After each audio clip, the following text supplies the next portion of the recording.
Hi everyone, आप सबका बहुत बहुत ज़्यादा स्वागत है दृष्टि एसएससी पर और आशा है कि आप सब बहुत ज़्यादा अच्छे होंगे। इस पर्टिकुलर वीडियो में इकोनॉमिक सर्वे 2025-26 जो 29 जनवरी को हाल ही में रिलीज़ किया गया है वित्त मंत्रालय के द्वारा, उसके कुछ की पॉइंट्स हम देखने वाले हैं क्योंकि यहाँ से बच्चा डायरेक्ट क्वेश्चन आपके लिए बनेंगे आगे आने वाले एग्जाम्स में। 2026 में आपके जो एग्ज़ाम होंगे अब से 1 महीने बाद एटलीस्ट, ठीक है।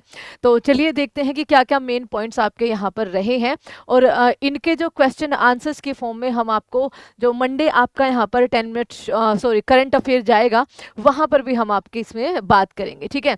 चलिए सबसे पहले देखिए बच्चा कि इकोनॉमिक सर्वे आपका आखिर होता क्या है। तो ये क्या है, ये कि आपका यहाँ पर एक तरीके से रिपोर्ट कार्ड होता है एक पर्टिकुलर देश का कि एक साल में यानी कि पिछले 12 महीनों में उन्होंने इकोनॉमिकली किस तरीके से आपका यहाँ पर ग्रोथ किया है, किस सेक्टर में क्या ग्रोथ रही है, ये सारी चीज़ें जो है यहाँ पर आपका एक डेटा जो है ये मुहैया कराता है। ये बजट से आप ध्यान रखिएगा अलग होता है। बजट में जनरली सरकार के खर्चे और सरकार के पास जो आमदनी आती है उसका लेखा जोखा आपका होता है, और बजट से पहले ही आपका यहाँ पर ये इकोनॉमिक सर्वे जो है वो लाया जाता है ताकि संसद को, आम व्यक्तियों को ये पता चले कि भारत या फिर कोई भी देश किस तरीके से इकोनॉमिकली ग्रो कर रहा है और वो कहाँ जा रहा है। इसको बनाता कौन है, तो इसको यहाँ पर आपका फाइनेंस मिनिस्ट्री के द्वारा, मिनिस्ट्री के अंडर बच्चा जो हमारे चीफ इकोनॉमिक एडवाइजर होते हैं उनके द्वारा ये पूरा डेटा जो है वो आपका, उनकी टीम के द्वारा पूरा डेटा जो है वो तैयार किया जाता है। आपको आगे वैसे इस सवाल का आंसर मिल जाएगा, लेकिन अभी आपको बताना है, जस्ट लिखिए एक बार रोक के कि हमारे चीफ इकोनॉमिक एडवाइजर आज के टाइम पे कौन है जिन्होंने ये रिपोर्ट तैयार करी है, जिनकी आपने फोटो जस्ट अभी देखी है, ठीक है। किसके द्वारा ये पेश किया जाता है, कब ये पेश किया जाता है, तो बच्चा आपका ये यूनियन बजट से आपका यहाँ पर पहले होता है। जैसे यूनियन बजट 1 फरवरी को आने वाला है, लेकिन इस बार जो डेट रखी गई थी इसकी 29 जनवरी 2026 को ये आपका यहाँ पर आपका पेश किया गया है। अब इसमें बच्चा आपके कुछ यहाँ पर हिस्ट्री से भी जुड़े हुए सवाल देख लेते हैं इसके, जैसे कि भारत का पहला इकोनॉमिक सर्वे जो है वो कब आया था, तो 1951 में आया था। उस टाइम पे जो फाइनेंस मिनिस्टर थे आपके जॉन मैथेई जी, उनके द्वारा इसको यहाँ पर पेश किया गया था। 1964 तक क्या होता था कि इसको आम बजट के साथ ही लाया जाता था, लेकिन आफ्टर दैट आम बजट को इससे अलग कर दिया गया।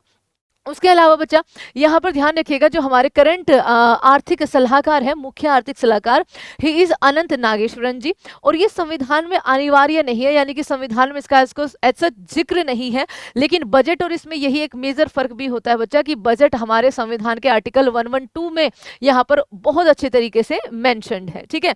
ये आपको ध्यान रखना है। अब यहाँ आपकी जुड़ी हुई कुछ इंपॉर्टेंट बातें एक एक करके पॉइंट्स जो है वो पढ़ते जाते हैं और ये डाटा जो है वो लिखते जाते हैं, ठीक है। सबसे पहले बच्चा अर्थव्यवस्था और समग्र स्थिति जो हमारी रही है यहाँ पर, तो इन्होंने कहा है कि भारत जो है, इस रिपोर्ट में कहा गया है कि भारत जो है लगातार चौथे साल जो है वो सबसे तेजी से बढ़ती हुई अर्थव्यवस्था जो है वो आपका बना है।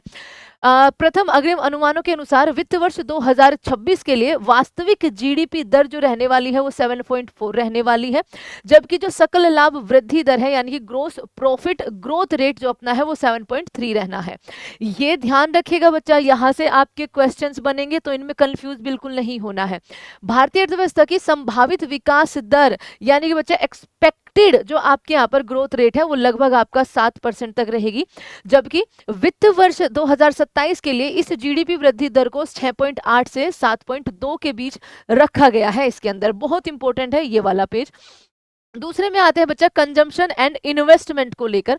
तो वित्त वर्ष 2026 की अगर हम बात करें तो निजी अंतिम उपभोग व्यय, जिसको आप private final consumption expenditure PECE कहते हैं, वो आपका यहाँ पर 7% की वृद्धि हुई है, जो कि जीडीपी का आपका 61.5% तक पहुंच गया है। 2012 के बाद ये सबसे उच्चतम स्तर है, जो कि आपका एक मजबूत घरेलू मांग को यहाँ कर दर्शाता है। कृषि क्षेत्र में अच्छे प्रदर्शन के कारण ग्रामीण खपत में सुधार हुआ है और रोजगार और युक्तिकरण में शहरी मांग को यहाँ पर समर्थन मिला है। अगर हम बात करें ग्रोस फिक्स्ड कैपिटल फॉर्मेशन की यानी कि सकल स्थिर पूंजी निर्माण की, तो 7.8 की वृद्धि हुई है, जो हमारी जीडीपी के लगभग 3% पर आपका यहाँ पर स्थिर रहा है। नेक्स्ट देखते हैं आपके कुछ और पॉइंट्स। सरकार का जो पूंजीगत व्यय है बच्चा आपका यहाँ पर ध्यान रखिएगा, उसके 3 जो शीर्ष क्षेत्र हैं, 3 प्राइमरी जो सेक्टर है एक तरीके से जिन पर सबसे ज्यादा खर्च किया गया है, ये है आपका सबसे पहले डिफेंस, रेलवे और रोड्स। नोट करने वाली बात यह है कि नवंबर 2024 तक का इन्होंने डाटा दिया है कि भाई हमने डिफेंस, रेलवे और रोड्स पर टोटल जो हमारा पूंजीगत व्यय है उसका 75% जो है वो आपका खर्च किया है। FY 2025 यानी कि फाइनेंशियल ईयर 2025 के पहले 6 महीने में FDI का सबसे बड़ा हिस्सा यानी कि जो फॉरेन डायरेक्ट इन्वेस्टमेंट होती है बच्चा, वो आपका सर्विस सेक्टर को गया है, जो हमारे कुल निवेश का 19.1% रहा है। इसमें यह भी कहा गया है कि 16 जनवरी 2026 बच्चा, 16 जनवरी 2026 तक भारत का विदेशी मुद्रा भंडार जो है वो आपका 701 बिलियन डॉलर है, यानी कि हमारे पास इतने रिजर्व रखे गए हैं डॉलर के रूप में।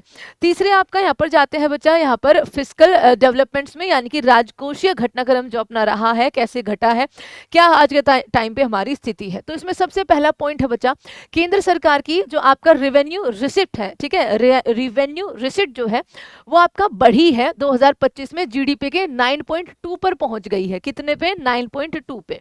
ये महामारी से पहले यानी कि आपका जो कोरोना महामारी की बात हो रही है 8.5% से अधिक थी, और आपका ये बताता है कि कर संग्रह में आपका यहाँ पर सुधार हुआ है। ठीक है, टैक्स इतने ले लेते हैं तो सुधार तो होगा ही। प्रत्यक्ष कर आधार का विस्तार हुआ है, आयकर रिटर्न दाखिल करने वालों की संख्या, ध्यान रखिएगा बच्चा, वित्त वर्ष 2022 में 6.9 करोड़ से बढ़कर 2025 में 9.2 करोड़ हुई है। तो अब यहाँ पर ये बात है बच्चा कि अब यहाँ पर टैक्स पे करने वाले जो है वो भारत में उनकी संख्या बढ़ी है। उसके अलावा अप्रैल से दिसंबर 2025 के दौरान कुल जीएसटी संग्रह जो हमारा रहा है वो 17.4 लाख करोड़ रहा है, जो पिछले वर्ष की तुलना में 6.7% की उसमें वृद्धि दर्ज करी गई है। वित्त वर्ष 2025 में केंद्र सरकार का प्रभावी पूंजीगत व्यय जीडीपी के लगभग 4% था, जो खर्च होता था जीडीपी के लगभग 4% था, जबकि जो कि बुनियादी ढांचे के निर्माण के माध्यम से विकास को एक मजबूती मिली है। देखिए ये रहा आपका पॉइंट। ठीक है, भारत ने 2020 से अपने सामान्य सरकारी ऋण से जीडीपी अनुपात को 7.1% अंक तक कम कर दिया है, जबकि सार्वजनिक निवेश का स्तर जो है वो ऊंचा बना हुआ है। India reduced general government debt to GDP, ठीक है, डेट टू जीडीपी जो रेशियो होता है बच्चा वो 7.1 परसेंटेज पॉइंट रखा है सिंस 2020 तक। आगे देखते हैं अगला पॉइंट, मौद्रिक प्रबंधन और बैंकिंग क्षेत्र में, ठीक है, आपका यहाँ पर क्या रहा है, तो बैंकिंग प्रणाली में मजबूत लचीलापन दिखाई दिया है। सितंबर 2025 में सकल एनपीए घटकर आपका यहाँ पर क्या थे बच्चा, 2.2% हो गया था, जो कई दशकों के बाद सबसे निचला स्तर है। बेहतर परिसंपत्ति गुणवत्ता और मजबूत बैलेंस शीट को दर्शाते हुए शुद्ध एनपीए आपका 0.5% हो गया है। अनुसूचित वाणिज्य बैंकों की ऋण वृद्धि दिसंबर 2025 तक बढ़कर आपका 14.5% यहाँ पर हो गई है। ठीक है, उसके बाद आपका यहाँ पर वित्तीय समावेशन और पूंजी बाजार के बारे में बात करें तो प्रधानमंत्री जनधन योजना आपने जरूर सुना होगा बच्चा, जिससे आपने अकाउंट पहले खुलवाए गए थे। मार्च 2025 तक 55.02 करोड़ बैंक खाते खोले गए हैं, जिसमें 36.63 करोड़ खाते ग्रामीण और जो सेमी सिटी यानी कि अर्ध शहरी क्षेत्र है वहां से आए हैं। इंपॉर्टेंट डाटा है, जरूर लिखिएगा।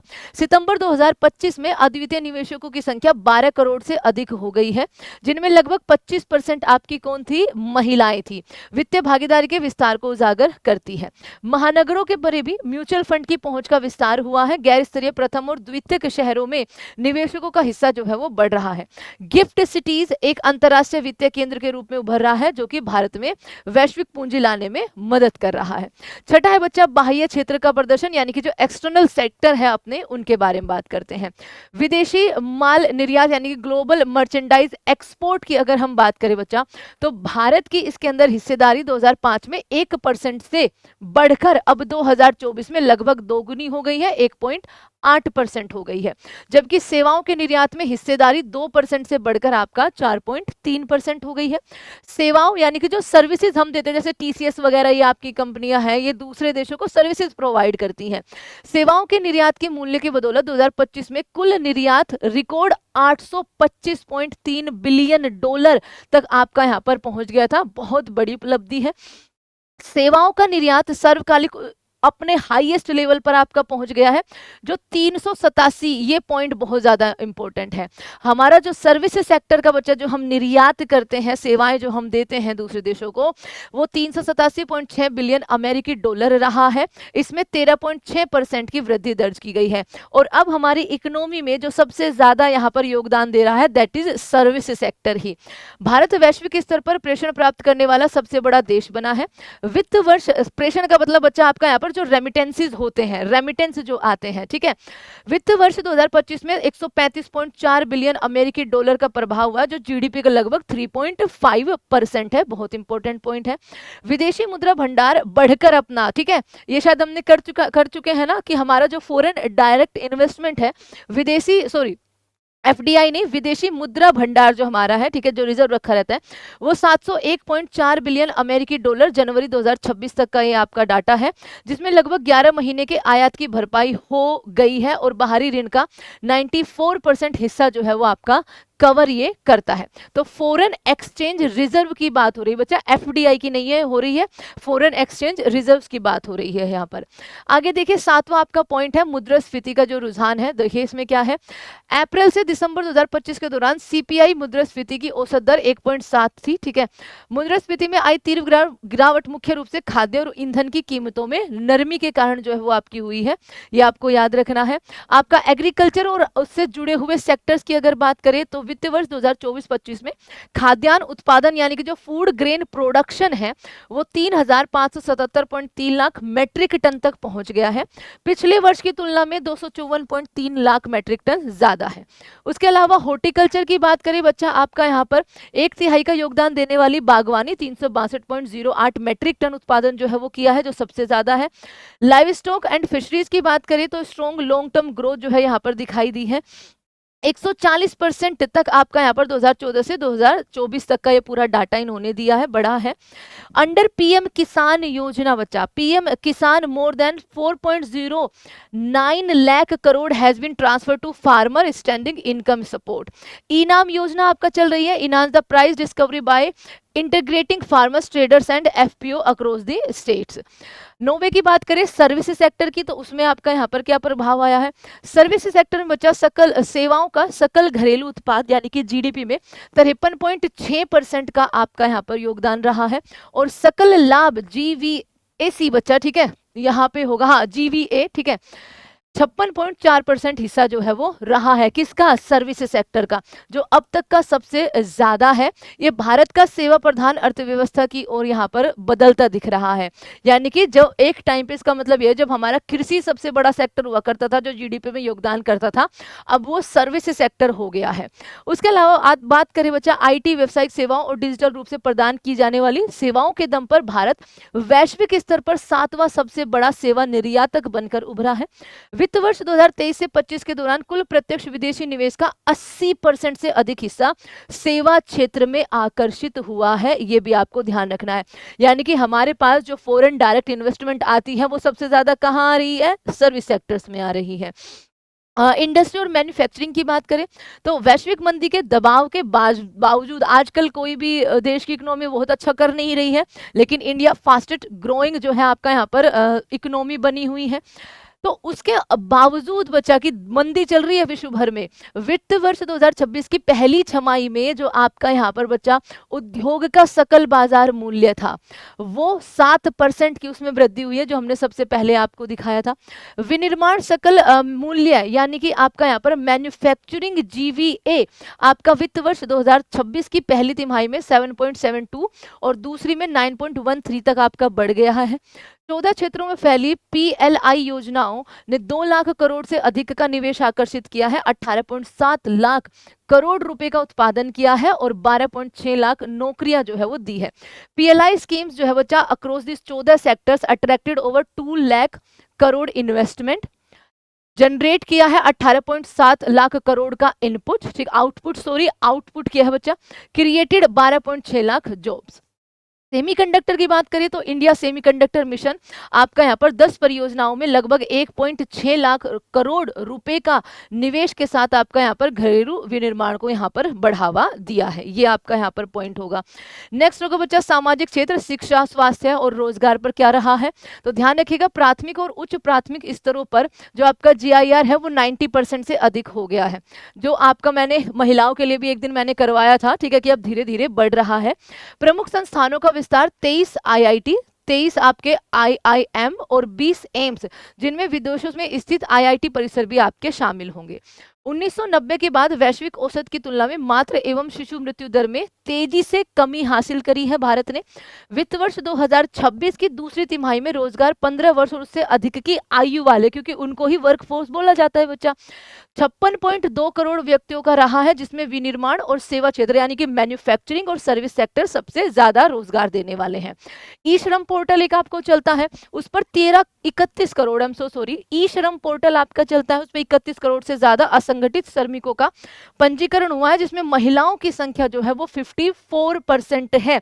और एक बार एक सवाल भी पूछा गया था, शायद दिल्ली पुलिस में सवाल पूछा गया था कि हमारे कौन से जगह के राज्य है, यानी कि ईस्ट में, नॉर्थ ईस्ट में, साउथ में, जहां पर श्रम बल में महिलाओं की भागीदारी ज्यादा है। तो बच्चा वो आपका यहाँ पर बात हो रही है नॉर्थ ईस्ट वाले क्षेत्र की। इसका आंसर जो होगा वो नॉर्थ ईस्ट क्षेत्र होगा। गरीबी उन्मूलन और ग्रामीण विकास पर क्या काम किया है? नीति आयोग के अनुसार बच्चा बहुआयामी गरीबी सूचकांक 2005 से 2006 में 55.3% से घटकर 2022-23 में वो 11.28% की गिरावट जो है वो आई है।